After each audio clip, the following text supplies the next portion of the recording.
On this week's episode, we're going to give our takes on the latest release of Ubuntu. Does the oracular Oriole take flight, or does it crash into the side of a building due to the reflection of the sun off the building's windows, blinding the bird into flying face first into the building and then falling into its own demise? Oh, That's a little dark, but okay. At least you're very descriptive. The intro that you had there, Michael. I think yours was a little shorter. Mine was a little shorter, but I appreciate the complexity that you added, because you wanted to paint a picture for everyone. That's right. I used positive white space. Positive use of white space. Positive use of negative space. There we go. That's the one. Welcome Actually, to in this case, Destination it's really Linux, good because it is negative space. Yeah. where we discuss the latest news, hot topics, gaming, mobile, and all things open source in Linux. My name is Ryan, and joining me are my partners in mispronouncing tech jargon. They're really good at it, Jill and Michael. Hello, everyone. Greetings and salutations. Well, that's weird. Also this week, it seems Google is working on a new way to run Linux apps inside of Android. That's going to be kind of dope. What? Plus, we got some Linux gaming and our software spotlight and more. So now let's get this show on the road toward Destination Linux.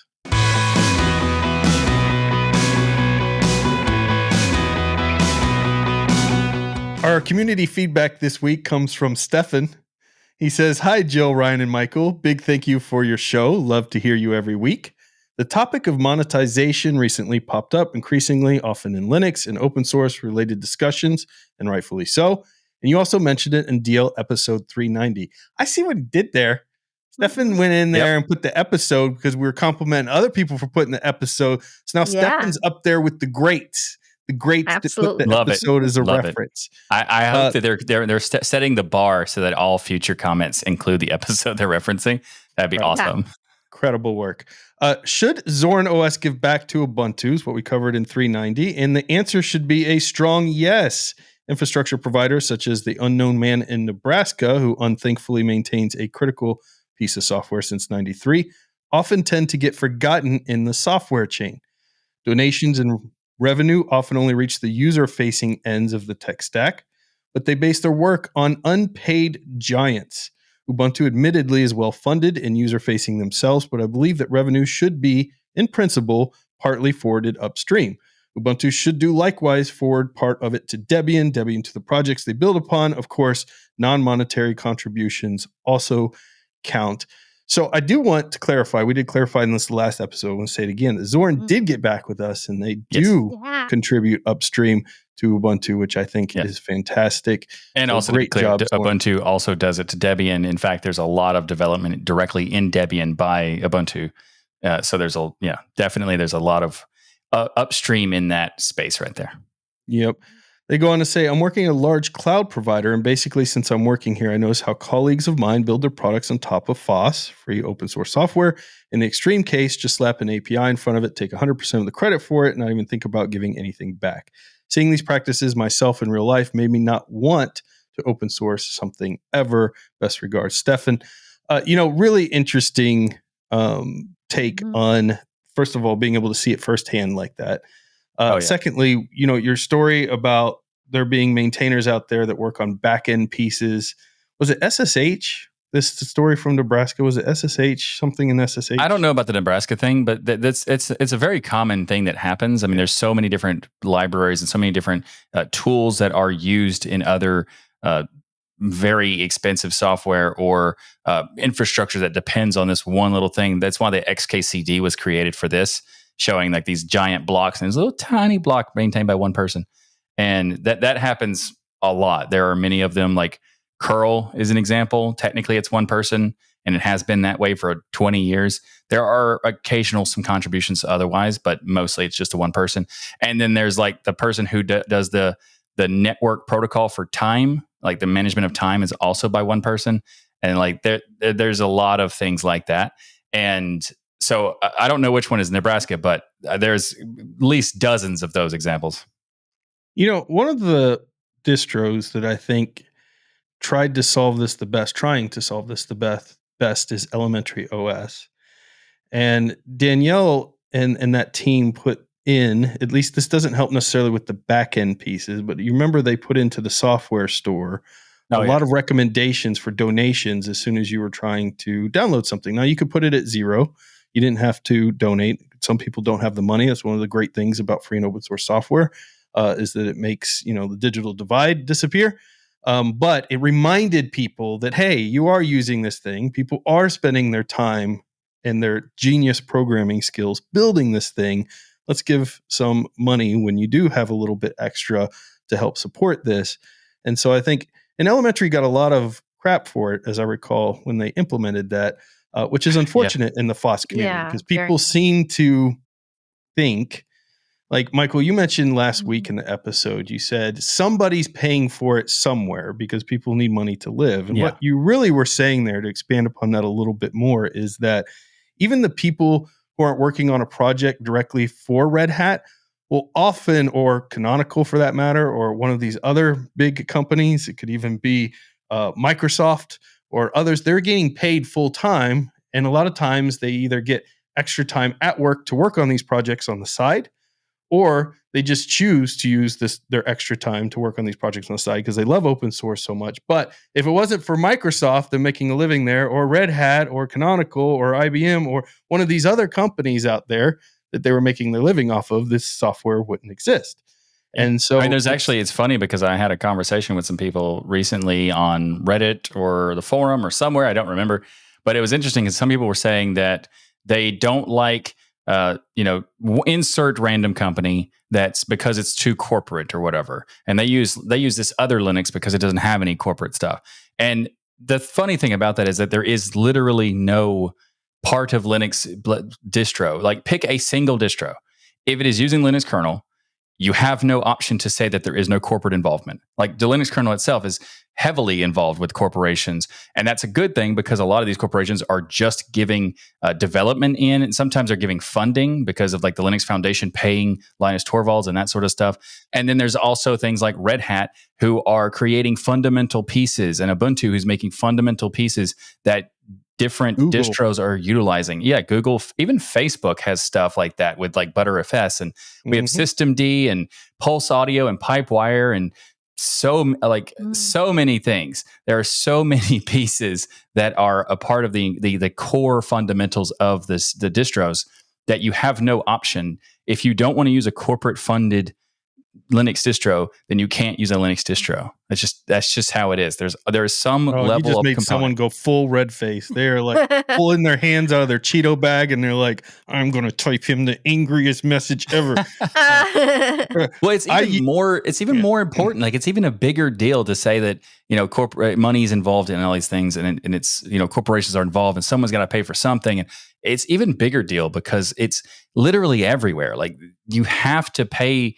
If the developer's not paid to work on something, they're paid enough at something else so that they can use their free time to do it. It's not like if someone doesn't have a job, it doesn't have any money, and it can still take the time, well, first to pay for internet and have access to a shelf, like a roof over their head and shelter, and then also have a computer and also have free time to do all this stuff and not worry about getting a job and things like that. Like, there's some level involvement of money that is facilitating this, even if it's not directly. And I feel like that's like a big deal that people in the FOSS community kind of ignore. And I don't get it. Like, you're talking about how elementary is implemented this thing, and when they implemented the whole donate while you download, even though you can put 0, some people look at putting 0 as like hacking the system, which is hilarious.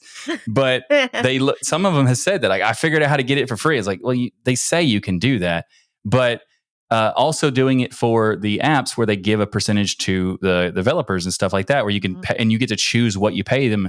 And it's kind of like it's a choice, but these are like, all these things are good. But when they implemented it, it was this huge fuss over how dare you do these things. And like, the people, if they didn't sign up to do it, it wouldn't be included. These people are signing up to be part of this new system because they also see the value of making money on their product. There's a difference if the company came in and they just started charging for everything and you had to pay, right? Then you can get your pitchforks out. But having people donate or wanting donations or finding ways to make money in FOSS is just, it's part of what's going to make this a better product. It's part of what's made it a better product to this point. If you're looking at something like Adobe Premiere, you're going to be paying in the proprietary world, what, $80 to $150 a month to have access to this tool. Same If with you're lucky. Office Suite, you're going to be paying, $10, $20 a month for this tool. Like, there's so many things that we take for granted that a lot of people work really hard to build. And it's something I have to constantly check myself over, because sometimes something happens in FOSS and I get really worked up on it. I know I got a little bit of reputation for getting worked up on stuff sometimes. And I have to remember, this stuff is free and open source, so I can't be getting all mad when it's free. Like, what am I complaining about? I'm a hothead.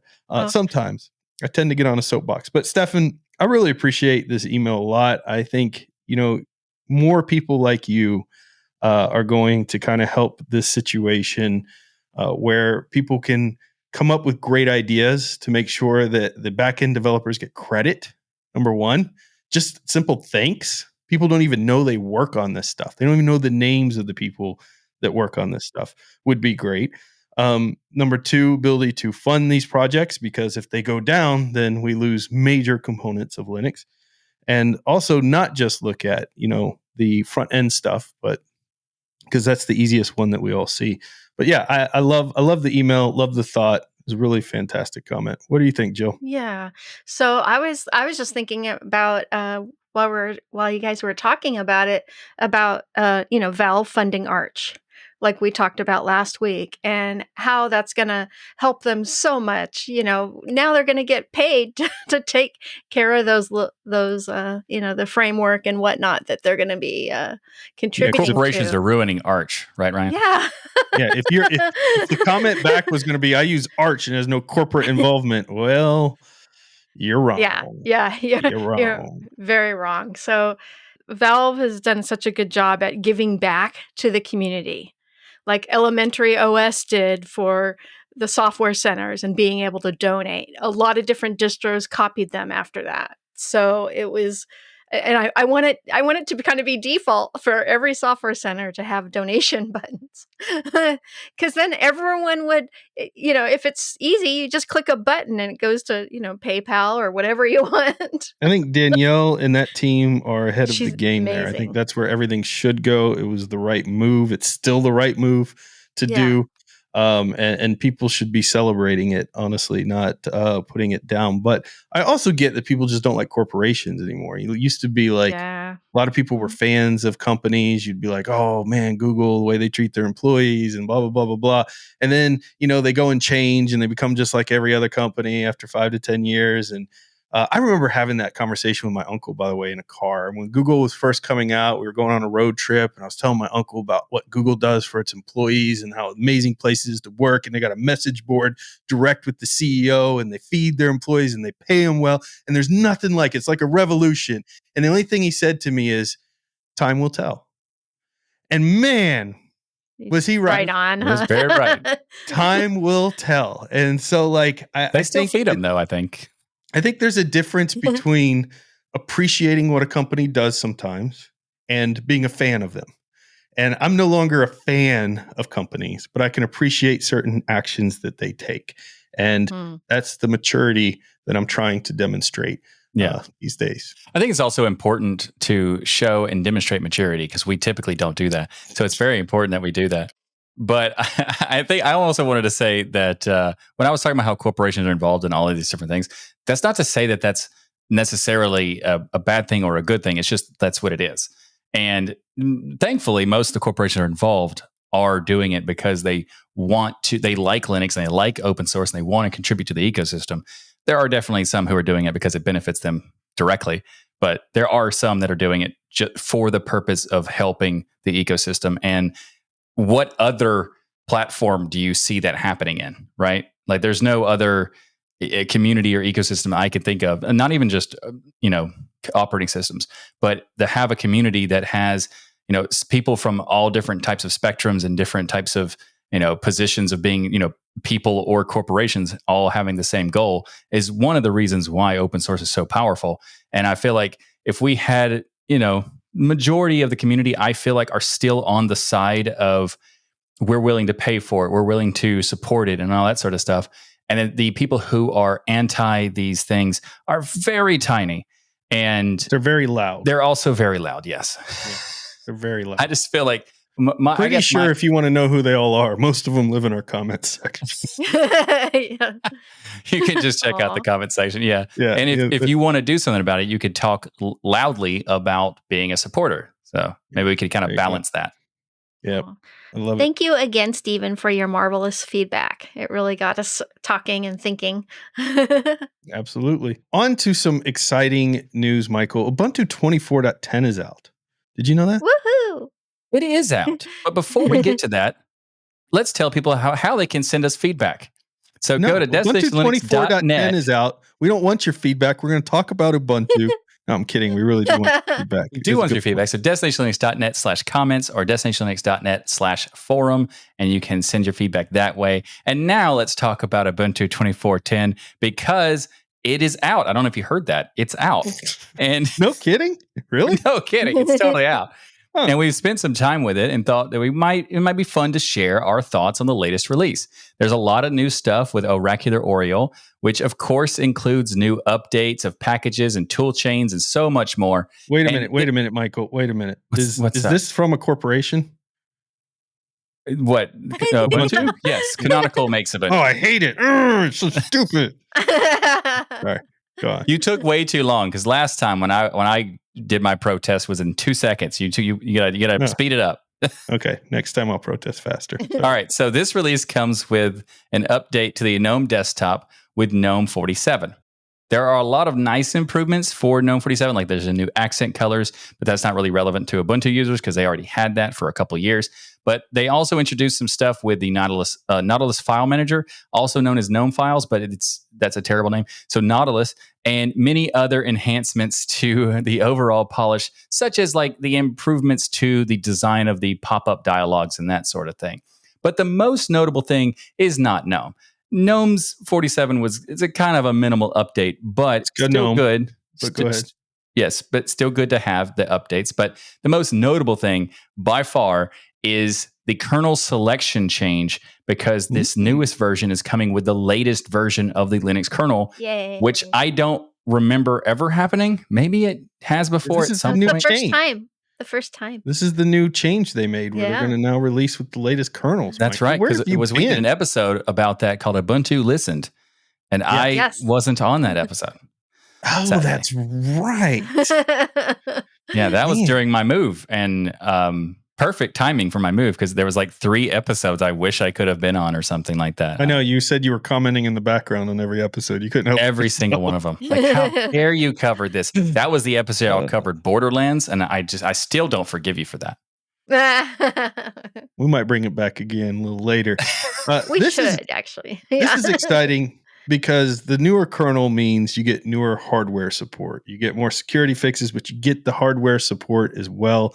So you're going to get the latest Mesa drivers. You're going to get the latest drivers even for NVIDIA and things in there. But NVIDIA's drivers can come out at any time. But Mesa drivers, different chipsets, different motherboards, different CPUs, all of those things get supported in the later kernels with the hardware enablement.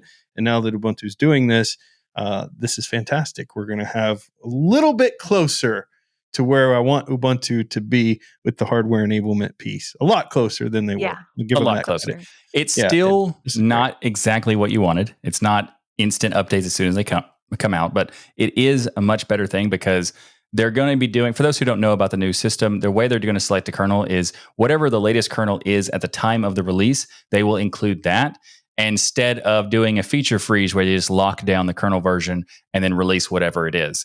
And this means that they were able to, have the latest version of the kernel when they released 24.10, but they're not going to get the next version update until the next 6-month period. So when 6.12 comes out, don't really expect that to be coming into Ubuntu in the same pace.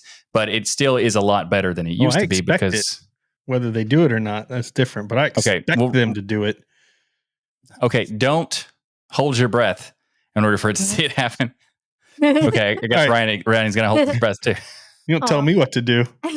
And the other cool thing is that now Wayland will be default for NVIDIA GPU users. That's brave. Yeah. That's really brave. I No, feel they like, use Firefox, Brian. They use Firefox. that's Yeah, Such a nerdy joke. but I know there are still some issues with NVIDIA and Wayland, and if that's a problem, you can still exit out of Ubuntu to the login screen and change it back to X11. No problem. How many people know that? Like Ubuntu is very much a beginner distro. You got your NVIDIA laptop, you're switching it over. You're like, yeah, because Windows 10 loses support in like less than 8 months, 12 months, something like that. It's about a year now. It's about a year. Yeah, so a lot of people were like, hey, I'm really looking for alternative because I'm not going to Windows 11 with Copilot and what is their stupid rollback thing? Recall. Yeah, total recall. So which is got a lot actually of people coming over. That for the Total Recall is kind of like a horror movie in a way. It's like an action horror movie, and this recall from Windows is a straight up horror movie. Yeah, absolutely. Yes. Unbelievable spyware. The hackers are going to be so thrilled with people running Windows 11. They're just going to love it. Like you can go back in time and look at everything they did. Oh, it's so good. Anyways, the Wayland thing's just a very bold move because I think it's them pushing the progress. And we've seen companies do this before, right? Where they have to kind of push the progress before it's ready so that everyone starts switching their stuff over. Because Wayland's just taken enough time. I don't want to say too much time. It's taken enough time. We're ready. And so there's still some bugs to work out. But I really feel like that Xorg piece is really going to be interesting because, like I said, I don't think a lot of people are going to relate who are new to Linux or even not new to Linux, but don't get obsessed with it like we do. That, I'm having these issues because that's a good point. I need to switch my display manager. That's a good point you're making. I understand the choice and I know why they're doing it. And NVIDIA is trying to make Wayland support work, but are all apps that they want to use going to be compatible with Wayland? Is whether NVIDIA or not, that's to be seen. And that's a good point. Maybe they explain it in the welcome thing when you install. I don't have NVIDIA. I don't have NVIDIA to know that either. So that would be a good idea, though, if they do have NVIDIA and it's installing the drivers to have a little prompt to say, hey, if you experience any weird issues, go to your login screen, click this, click Xorg, and try that out. Yeah. That would be kind of a good option there. New Security Center, which I'm really excited about. Yeah. Actually, this offers new features for Snap permissions so users can control what level of access snaps have on their system. This is kind of like how your phone will do a lot of times where it will pop up a prompt and say, hey, do you want it to have, access all the time, access just this one time to different things in your system. Very similar kind of setup when I was playing with this. And I think Discord was one of the first apps that popped up and asked me about storing some temp files and whether I wanted it to do it one time or allow it to have full access to that folder. It was very interesting, very cool. I really like this configuration. I like it on my phone, and I think it fits perfectly on the desktop as well. Sometimes I want a app to have permission to a specific folder for something specific that I'm doing one time, but I don't want it to have it access all the time. And so you have those kind of permissions now built in, which I think is brilliant on Ubuntu's part. Very cool. Yeah. I think it's a good idea that they're doing, and I feel like it's going to be expanded out to a much better thing. But it also makes it a note for people who don't like snaps. You don't have to use them; you can just use whatever. But this is a great idea because it gives the user the control, and it's not on by default. If you want to turn it on, you can turn it on. But that also means that most people won't turn it on. So this is the argument of opt in versus opt out. And this is a kind of the thing that wouldn't be that bad to opt out of, because it's just giving more permission to the user. Now, you would have to balance how annoying it is with how useful it is. So there is that. But they may make it opt out later on because I noticed when I went to the setting that it said I'm going to get the words wrong, but it was something like still in development. Yeah, I think it's early experimental. development. Experimental. That's what it was. Yeah. Experimental. Yeah. So I just feel like I understand why they did it. It's just saying, I feel like it should be at some point. I would hope that they would do it that way. I just also wanted to point out the idea of these pop-ups all the time would be infuriating. So you need to balance the combination of asking for permissions and giving the user control, but not doing it so much that they become blind to just saying yes to everything. Which I want to point out one thing that snaps, the fact that they're doing this is good because you can technically do it with the flat seal, but that's a Band-Aid on the fact that Flatpaks don't have this at all. So it'll tell you what the permissions the Flatpak is getting, but then you can't do anything about it. So you have to install Flat Seal in order to make changes and that sort of thing. I would prefer to have some kind of thing up front if you choose to have that control and that level of stuff. And I'm glad that they're doing it for snaps. You also get some power management improvements. That's always good. New Apps 3.0 tool for improved UI and UX. This one is nice. One of my favorites. This is nice to see because it is much better looking. I mean, the way that they do the layout and the fact that you can actually be identifying what is being removed, which is, for those who are curious, that would probably fix the Linus Tech Tips fiasco that happened a while back where he was trying to remove stuff and it would try to do things, but then have everything was just all jammed together and you couldn't see anything. And this is even having it where it's like red text, making it like very clear you do not want this to happen or whatever. So I'm glad that they took some time to change the UI and the spacing and all that sort of stuff. You know what? Go ahead. And it keeps it it keeps it more in conformant with the other distros like Fedora's DNF. We love DNF, so yes. You know, and I would say DNF is the best. So it's nice that apt has taken some of those cues. No, that's a good point. And you know what I love is playing with software and the developers putting their personality into it, like with there's Easter eggs. To me, that is one of the funnest things. If you're a developer, please put Easter eggs in your software. If you don't think that they're worth doing, they are. If there's like silly, random things that you can just find, like say, for example, I don't know, I can tell you one thing that I loved. It was so dumb, but I loved it. On April Fools, the photo editing tool that I use called Photopea did a thing where if you clicked a certain button in a certain type of the interface, it would do the Harlem Shake. Oh, neat. The entire interface would do the Harlem Shake for no reason at all. And I never saw the button before. I was like, what's this? And I clicked it like, oh, okay, thanks. Yeah.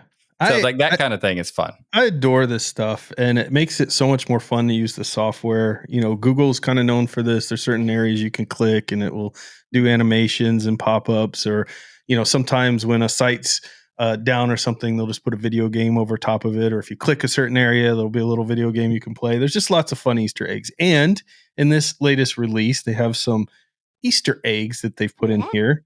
Number one, when it boots up, it says 20th anniversary under the Ubuntu, which was really cool.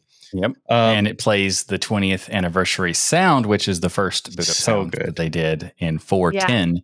And that's nice. It's not the one I knew when I first got into Ubuntu, because I got into Ubuntu, I think either 606 or 510.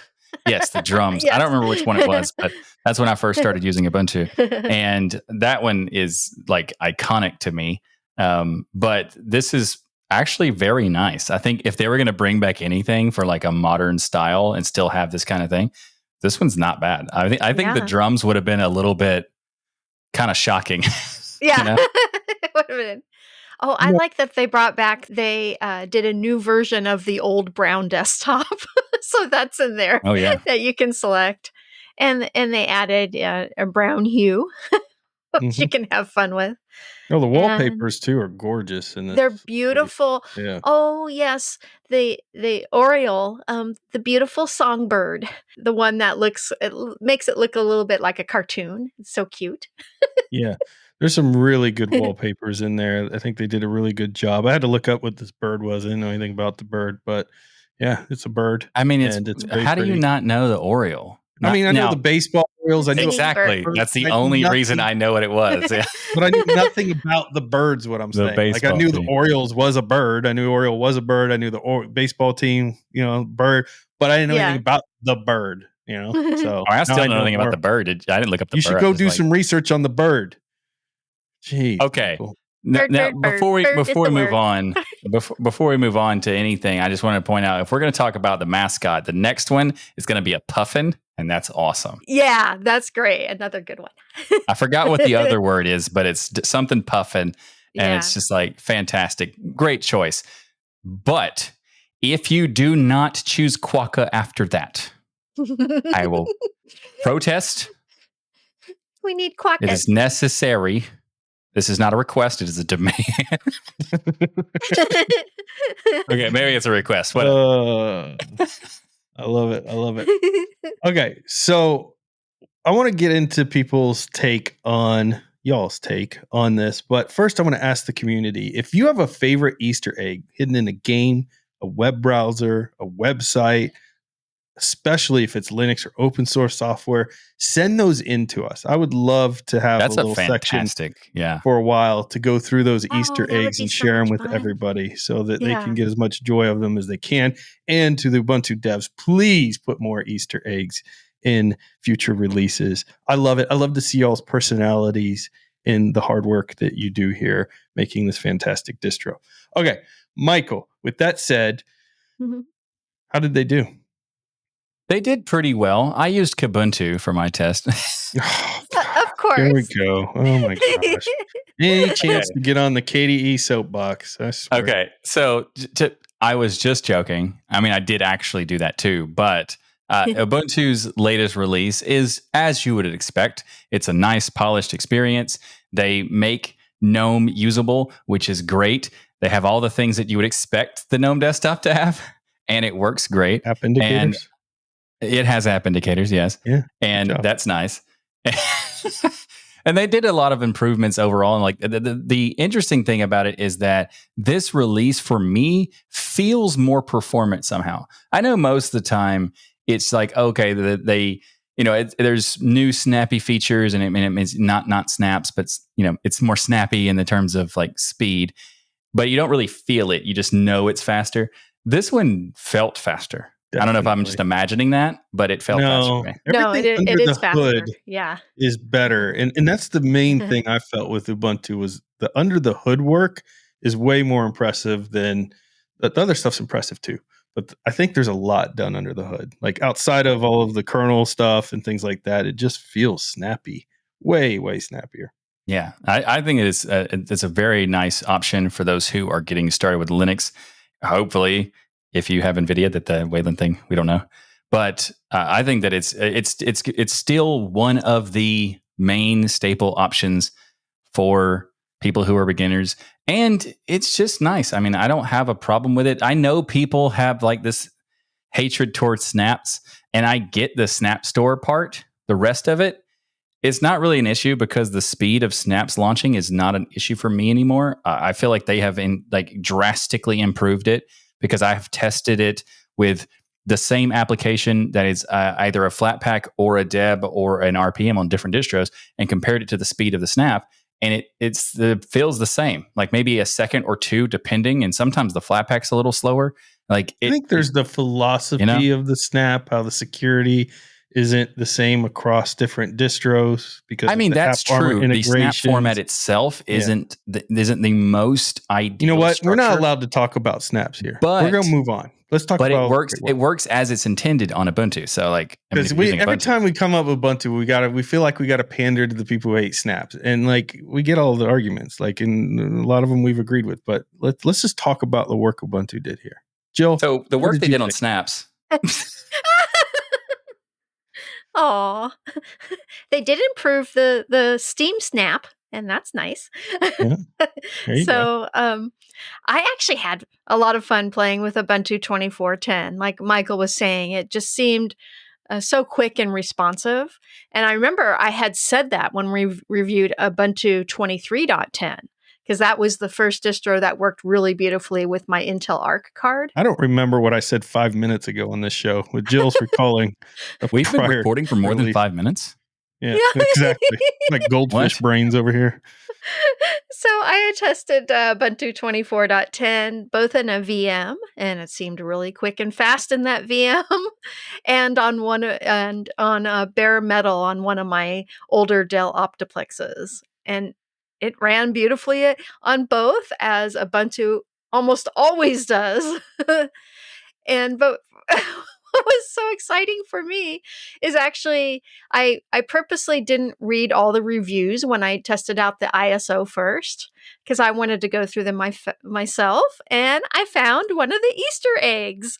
So, when I first started up Ubuntu 24.10, the ISO, and this was just the live ISO. All of a sudden, I was hearing the original startup sound from Ubuntu 4.10 Warty Warthog with the long synth sweep, and high pitched tings on first boot, and it gave me geek chills. Geek chills. I love it. I was so happy with that Easter egg. That just made me so happy, and it was perfect, because here we have 20 years of Ubuntu, and that just hearing that, just the sound of that encapsulated what Ubuntu is about, and how far it Angelic has come. etherealness. Yeah. That is Ubuntu. How far Linux has come, for sure. Thanks to Ubuntu in many ways. For sure. Yeah. I think we should take a second just to talk about the 20th anniversary, because yes, the Ubuntu's update is good, and if you want to try it out, feel free to do so. I think that it's more important to talk about the 20th anniversary, because 20 years of Ubuntu is not just that they've been around for so long. They have been so impactful to the ecosystem in such a great way. Now, yes, sometimes people could be like, okay, they did this wrong, blah, blah, whatever. Not sure. me. I never call out their faults, ever. Everything. I'm known for that. Yes, you are known for not calling out faults. I've never heard you call it a fault one time. Actually, you kind of have this episode already. Anyway, so because you talked about the whole snaps having oh yeah. But anyway, my point was the Ubuntu 20th anniversary is important because they've done so much for the ecosystem. If you go back 20 years and if you were in the ecosystem of Linux, the comparison between then and now is insane. And I don't even mean in the sense of you can compare 2022 to 2024 and there's massive improvements. Or go back to 2017 when there wasn't Proton, and the difference just in a few years is massive improvements. But when you go back 20 years, the landscape of Linux is so different. It's kind of laughable. In the sense I would have never used it back then. Yes, totally you would have never used it. 100%. I would have booted that up like I did in my YouTube channel. I would have started it. I'd have been like, what is this nonsense? And I would have moved on and never thought twice about it.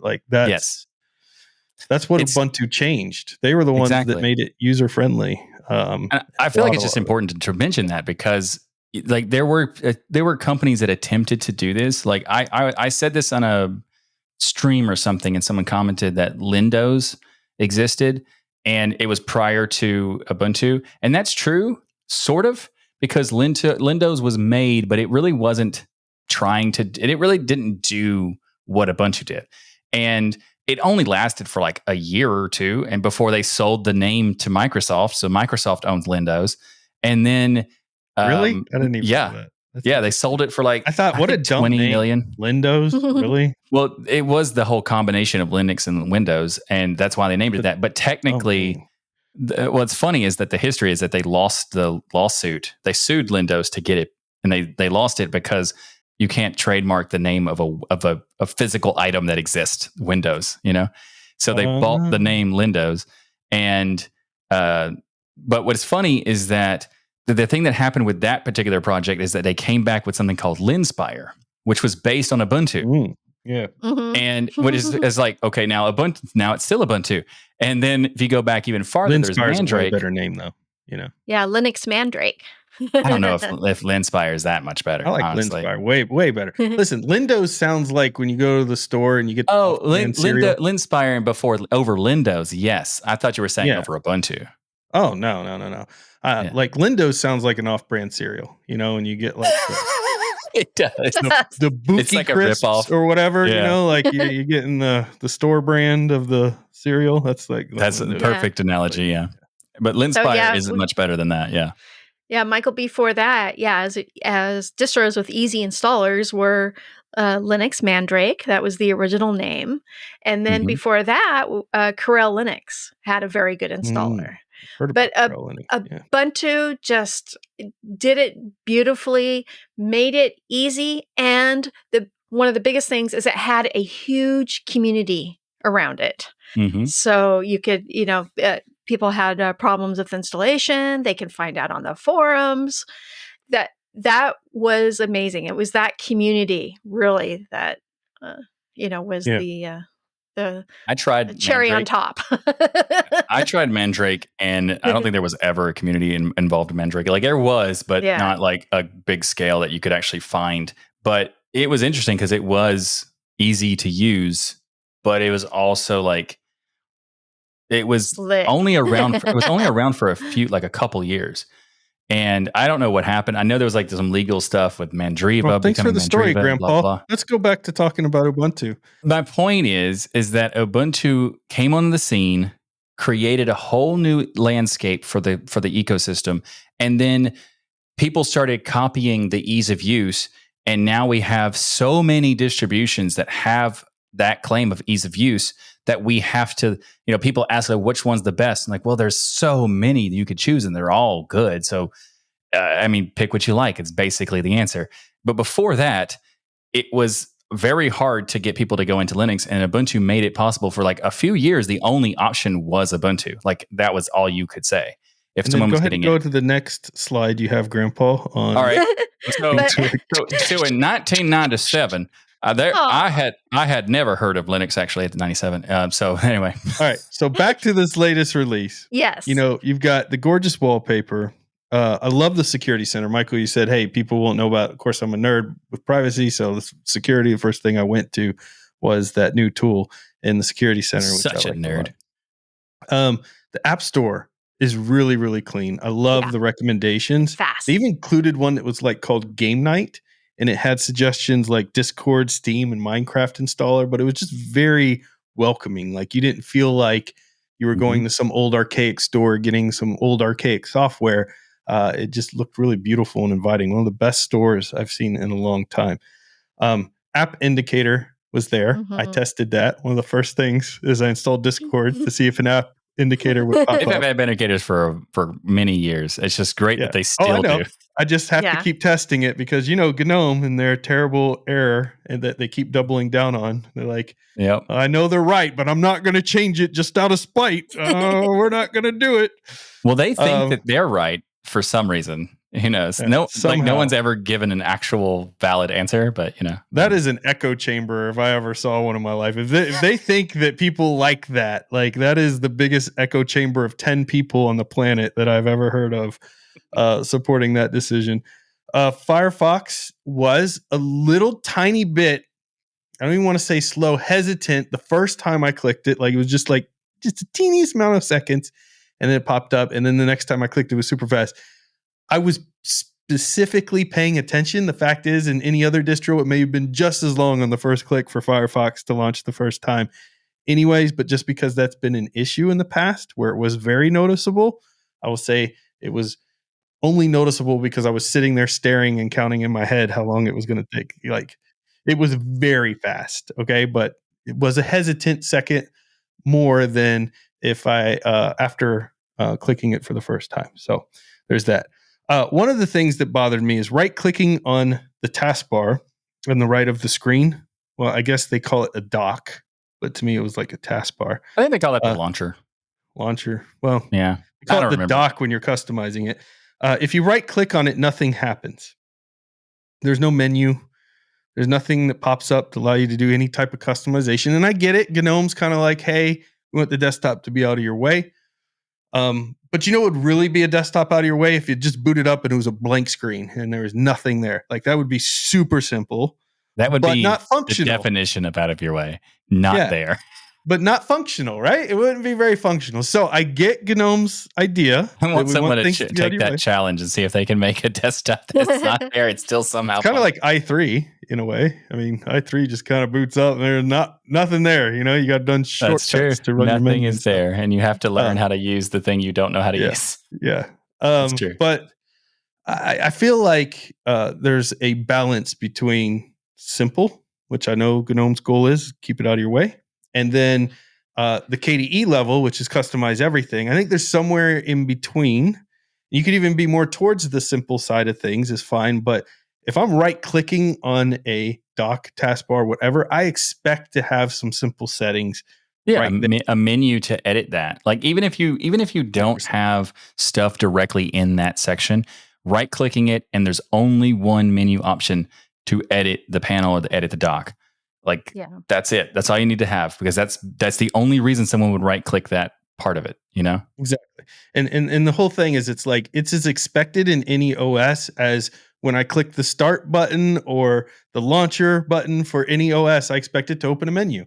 And when I right click a taskbar or a dock, I expect to have a menu for settings. So to me, I think they should add that. I did search taskbar because I was like, well, I want to get into the settings and nothing came up. But then I remembered they called it dock. And so I searched dock and that did work, came up with the settings then that I could go into. And then the first thing I did is move the dock from the left side of the screen down to the bottom of the screen. But that frustrated me because guess what's still a problem after like 20 years is that it moves the launcher all the way to the right. And there's no way to move it without going into code and hacking it. You know what I mean? You don't want the launcher. It's it all the way. Nobody uses their menu over there on the right. And so you can move every other icon on that bar around. You can move Firefox to the front, but you cannot move that launcher at all. Not through the settings and not unless you go into the terminal and do a little like hack thing. Can you get it to move over? And to me, that's just like, why are we still dealing with it? I don't think a lot of people want their launcher on the left. I think a lot of people probably move it to the bottom. Not everyone, but I bet a lot of people move it. And you know what? I feel like that is a good note. They should just make it where you put it on the bottom and it automatically puts the thing on the left because that's where people expect it to be, and that's where they've expected it to be for 20 years. So you should do that if you want to have that ability to go to the bottom. You can make it where it can't go to the bottom as one option. But if you want to let it go to the bottom, make that change. Don't give GNOME that option. They'll take away the whole. Well, GNOME has nothing to do with it. Oh, that's right. They have nothing to do with it. It's canonical. All right. This is a canonical thing, and also whoever makes the dash to panel extension. So I know that Zorin started that, but I don't think they maintain it now. But this is something I think is something that they could do and improve the overall experience. But I feel like we can't really judge we can judge the customization, sure. What level of customization? And I think your point is correct. That should be something that is addressed. However, if you have to consider what the initial default is, Ryan, and you're changing the defaults. Well, that's because their default there is wrong. That's why. If I'm changing your default's wrong because actually that takes a lot of brain power for me to think I'm going to change the default. Yeah, that's crazy. Pretty wild. I was just thinking like how are you arguing with this when you're changing the default? What is wrong with you? How dare you? Who is this person who's on the show right now? Like it can't be Ryan because he changed something. Right. But I didn't even change the wallpaper to Batman yet because they had so many other good wallpapers. So, Well, there you go. So, but also as like kind of a similar related note, but I feel like the way that the desktop is presented, it might not be for everybody, but I think that the way they do it is definitely very Unity-like. And I think the design is nice because, in my opinion, the panel on the bottom is a waste of space. And the reason is because the amount of space you have horizontally is greater than the amount you have vertically, unless you're on a phone. Then it's a different situation. But on a monitor, you're typically using a landscape style monitor. And I feel like having it on the left is a much better experience that way. However, I do understand why people wouldn't want to do it that way. I just feel like it's overall, I still think it's a nice design. You're going to make the option to change it. Make it so you can change it correctly, is all I'm saying. Yeah, totally agree. There. Totally agree. And I do like, though, that they have a condense option where it moves the panel into the middle like Windows 11 did. I mean, that's like a all legit Windows dock. 11 did. Yeah. Yeah, That's like a legit dock, and it doesn't Scale extend it. across your desktop when you put it down at the bottom, but you still can't move the menu without hacking in the terminal, which is stupid. And I hope they fix that. But other than that, I had Tell us how you really feel. fantastic experience with Ubuntu. It was snappy. It was fast. It was faster than a VM. It's just nice. I think it's important to note that everything you just said, we're basically nitpicking, because people who think total nitpick. Yeah, 100%.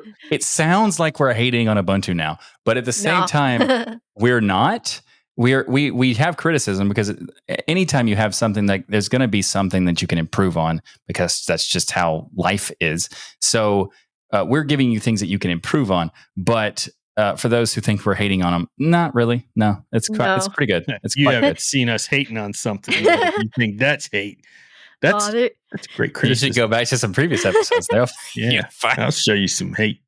Well, one of my favorite things about this release is that the new Linux kernels 6.11 and Mesa 24.2.3 updated graphics stack is going to be backported to Ubuntu 24.04 LTS in the new hardware enablement update scheduled for January. Hey, Canonical. All right, you got my attention. So that's one of the reasons I didn't update my podcasting rig today to 24.10. I'm waiting for all the goodies to come to 24.04 LTS, because I prefer to be running a long-term support version of Ubuntu. And the other thing... That's crazy, Jill. You're using a stable distribution for your production machine? Yes. I don't understand. Ryan, how does that work? I have no clue. And the other thing, a good way to end off this topic, to end off this segment, is make sure to watch Destination Linux episode number 322, where we had the honor and pleasure to interview Mark Shuttleworth, CEO of Canonical and creator of Ubuntu. Talk about the ultimate geek chills. I like how she actually geek chilled. Yeah. Yeah. And a lot of what Mark talked about in that interview with us has come to fruition in this version of Ubuntu. Everything from snaps and security, and a more updated Linux kernel, and everything in between. Very good point. Very good point. All right. So Canonical devs, all the support teams, marketing teams, those writing all the blogs, the release notes, the volunteers, contributors all around the world. Amazing job. Truly amazing job. Really appreciate also, quick note, at the same time, I agree with what you just said, but I wanted to put on like a side little asterisk. I did try Kubuntu. It's great. It has Plasma 6.1 in it now, and that's awesome. So congrats to the Kubuntu team for coming back to having the Ubuntu easy.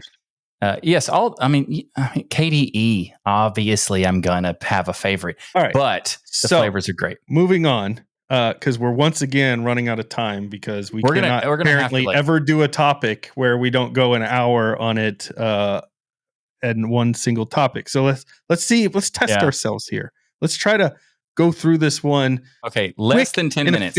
Let's do it. All right. Okay. Google is preparing to let you run Linux apps on Android, just like you can in Chrome OS. So imagine the possibilities, Michael. You want to install one of your favorite Linux applications on your Android phone, and now you can do such with this update, sort of. Kind of. Okay. Yeah, you can kind of do it. They're working on it. So Android Authority is reporting that Google is developing official support for doing this, but it's right now in a terminal app. So you have to, you don't have to do as much effort as you did, because originally it was like you had to manually configure everything and get the ISO and do everything. But now Google is integrating it into like an all-in-one app. It's still a terminal right now, but eventually they might make it easier to do. I suspect they will at some point, but they're making it so it allows users to run Linux commands by connecting to a virtual machine, basically inside of the Android system.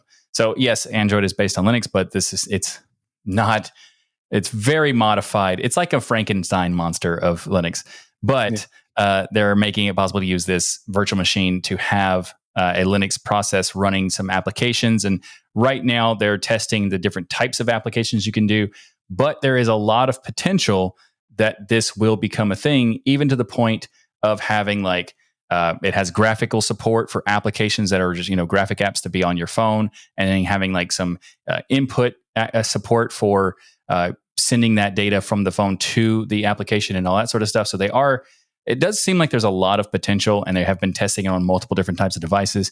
And there is a theory that it's coming in Android 16, which is pretty soon. So next year makes me think that they are trying to bring Dex, something like Dex, back. And if you remember, Samsung Dex was your ability to plug in your phone. It's still there. It's just not as cool as it used to be, because Dex used to actually bring you into a full Linux distro you could do, as I recall. Now it's just kind of your Android phone, which is still cool because your phone becomes your computer. And these phones are very powerful now. You can dock it at a hotel or whatever, have a little keyboard, and you've got a full screen computer in front of you. And so in my mind, like, the Google Pixel device, the success of the Google Pixel device, the disaster of the Samsung's privacy policy, hopefully they keep pushing on the Pixel devices because they are the most, compatible with other third-party distros. If you want to root them, if you want to modify them, they come with the least amount of bloatware. Yeah, it's the least bloatware, but it's also the least locked down, annoying devices to do. That's the word I'm looking. Lockdown, least lockdown device out there. You don't have to worry about Bixby, thank God, and things like that. But Samsung has some cool ideas. Just to let everybody know who wants to get an update on the previous thing, if anybody had Bixby and let us know if it was good at their no one sent a message. Literally nobody. No one. They loved it.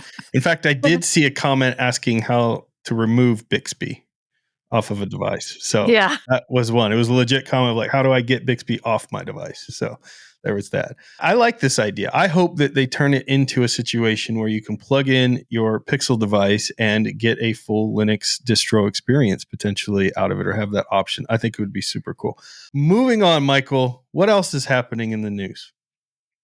So we have some really cool news. We're not going to go into it much super deep because we don't have time, because we're really Michael good. had to bring up KDE. That's really what happened. That was like 30 seconds long.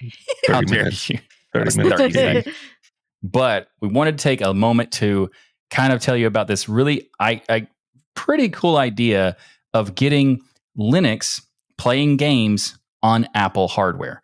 And what that means Asahi Linux is making it possible to play games through even emulations with like Proton and that sort of stuff. So you can play games on Asahi Linux on Apple Silicon, which is like the M1 chips, or later M2 and M3, etc. M4s.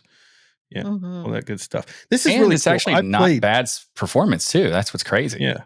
I played with Asahi Linux. I really dug it. I actually brought it to scale one year, the MacBook with Asahi on it when it was really early stages. And I think the only thing that wasn't working back then was sound.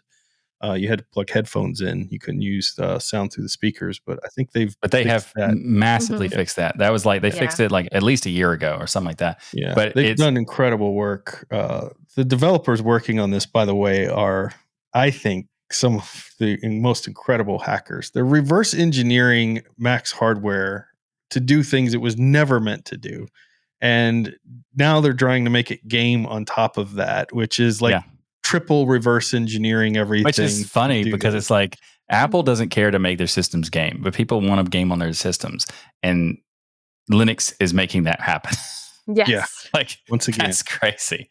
But yeah, you're right. They are super impressive to the point where they found, by doing all this reverse engineering, they found bugs in Mac OS because of this. And they were able to, basically Apple thanked them for finding the stuff that they couldn't find themselves. And also they found it and fixed it. Of course. I mean, I think the folks working on Asahi are truly some of the greatest minds out there. They're in the top tier because what they're doing is just impossible in my world. To them, it's probably nothing, but to me, it's just amazing because they're getting games like they're going after AAA games to get working here. We're not talking about just getting Cyberpunk. asteroids working. Cyberpunk 2077, Witcher, and these type of things they're working on. It's just super, super cool. I love everything they're doing over there. Hack away, my friends. That's what's great about Linux and open source is you can do that kind of hackery, and it's beautiful. But I love watching Asahi Lina's streams. They're awesome. Yeah, absolutely. Yep. So go check out, support them. Listen, we're going to have to skip because Michael would not stop talking about KDE, our gaming section this week, and our software spotlight. But we are going to give our tip of the week because I think it's important that we cover this topic really quickly here before we wrap up. And Jill, what is the tip this week? So we talk about guardrails with AI, but what about guardrails with the news? Here in the US, with the election coming up, only a few weeks away, people tend to get glued to their TVs and mobile devices, absorbing as much news as possible. However, the APA has found that the mass media overload is hurting everyone's mental health. The reason is the clickbait in social media, news, and other platforms focus on the negative because it gets more views. And that's been true for news since the radio it's true days. on YouTube. If I wanted to get more views on my YouTube channel, I go out there and I pick a company, I call them crap and do a whole rant about it, and my views will go through the roof. And if I go and I talk nice about something, nobody wants to hear it. We're probably going to get a bunch of hate about being nice about Ubuntu. Yes, so, they'll be mad about it. Yeah. Totally. Well, the problem is that this negative news, whether political, wars, melting ice caps, animals going extinct, or otherwise, are impacting our moods in a negative way, according to studies. There are now terms for this in psychology, like media saturation overload, and one of my favorites, doom scrolling. Yes, I've heard doom scrolling for I don't know when that was coined, but it's been around for a while. Yeah. Headline anxiety and headline stress disorder. So just do yourself a favor and take a break from social media scrolling, algorithm apps like TikTok, Instagram, Facebook, X, and uninstall those news headline apps at least for a while. You'll really appreciate it. It's really or if you have good. like a do not disturb thing where you can kind of like silence an app for a certain amount of time, or like lock, like the whole parental controls thing. You can lock apps down on yourself. Yeah. So you could just use that and do that and say, hey, during this period of time, I'm not allowed to open Twitter or Instagram or whatever. And then that actually might help too. Who knows? Jill, you're one of the happiest. You're one of the happiest people on the planet. And I have to ask a serious question. How often do you read or watch the news? Not local news. I mean like national news. Yeah. Oh, I try and make it a max 10 to 20 minutes a day. 10 to 20 minutes a day, you'll take a look at it. And Michael, as the most unhappy person in the world, no, I'm kidding. How often do you look at news articles? I see where you're going. You were going from like the transition. I get it. Yeah. But I look at the news almost never. That is a fact, by the way. Things will go on in the world like that are major, major things. And I'll be like, Michael, this blah, blah, blah, blah, blah. Of course, you've heard this. He's like, what? We're at war with Eurasia? Anyway, there are times where he'll say something like, "Hey, what do you think about this?" And I'm like, "I don't know what that is," and then that will happen most of the time. Like I think like 70% of the time, he asks me something about current events. I don't know what's going on. Now, if you ask him about a comic book character and their special abilities, I'll tell you, the first comic book I will never out, stop talking. He's got it all. He's got it all. Basketball, like the current state of basketball, of NBA and even collegiate stuff. Like I have tons of stuff I could tell you about that too. But look, this is really important. I don't pay attention. Because we have an interesting observation tower in this podcast, 192 countries, tens of thousands of listeners around the world. And we get to observe how our community communicates in the chat rooms, how they respond to things we say, the things we do. We see the comments, and we can even see like when things start getting more aggressive as the political world starts collapsing down on people start getting more aggressive. They start making more accusations against each other or us. They start getting more frustrated. We can really notice the changes that happen and the stress just from watching our community's comments and what they're talking about and what they say to us and how they say things to us. So I just mentioned this because it's a health thing. Like this is a studied health problem, and people need to take a break. And it's okay to be totally involved in this whole election or political stuff or movements or whatever you're involved with. That's great, but take a break. Go walk outside, go for a walk, turn it off for a few days, let your mind recover from the anger and angst and frustration and all that stuff, and then get back into it. But you've got to give yourself a break, because this stuff, they're purposefully, all of them are purposefully trying to rile you up in one way or another, and it works. And none of us are immune to it. As good as I love to be able to point out bots and people posting fake things that didn't actually happen and all this stuff, the reality is, no matter how good I am, I'm still susceptible to it. It still affects my moods. There's been a billion studies about how it affects people's moods. And in fact, Facebook got caught using it purposefully, watching how they could affect people's moods just by changing their feeds. And they were doing internal studies themselves on this thing. So it's a big deal. Walk away from the social media stuff. And if you want happiness, you come here. Not for me and Michael, because we're not happy, but Jill, you come here for Jill. She's always Jill is definitely positive. I actually, like Michael was talking about earlier, I turn on Do Not Disturb when I go outside. I go outside for a walk or a slight jog, every day. And when I go out and play with my kitty cat, I turn on Do Not Disturb. And one of the things I also do is on the social networks, I focus on the positive, like Linux, and ignore the rest. I just ignore it or mute it from my feeds. That's the same as mine. So here's the thing. If you use any of these social media, you'll see that they now have this For You section where they give you a thing that is algorithmically decided to be for you. And 80% of it is garbage you would never want. And I absolutely hate that thing. And I always skip past it and go, okay, I'm just my following thing. I only want to see the people I'm actually following or the topics that I'm following, stuff like that. You don't want to know if Taylor Swift showed up to the latest football game of her new boyfriend? Don't care in any way whatsoever. Michael. Man. I don't care. Not that I have anything against either one of them. Yeah, I don't care. Taylor Swift. No, I don't care. And I love her. I think she's wonderful. We have so many Swiftie fans in our audience. That's totally. I have nothing against people who are Swifties. I have nothing against Taylor Swift. I have nothing against whatever that guy's name is. I don't even know. Oh, she's awesome too. I love who wouldn't be a Dolly Partner? What about Willie Nelsoners? Who wouldn't be a Willie Nelsoner? Okay, cool. What about Snoop Dogger? Again, same answer. Who wouldn't be a Snoop Dogger? Martha Stewart? Okay, you found one. Yeah, you found one. Okay. Anyway, so I don't even know what my point was now because it's such a random. Well, I think we got more interesting. I think we got something more interesting out of you, honestly. That you're not a Martha Stewart. Oh yeah, I'm not a Martha Stewart. Okay, here it is. So there's different tactics you can take, but the whole what Jill was talking about, like only looking at the stuff that you want to see. This is the thing that I do. So like I forgot, it was like a year ago or something. Ryan said something to me like, "Hey, how do you like?"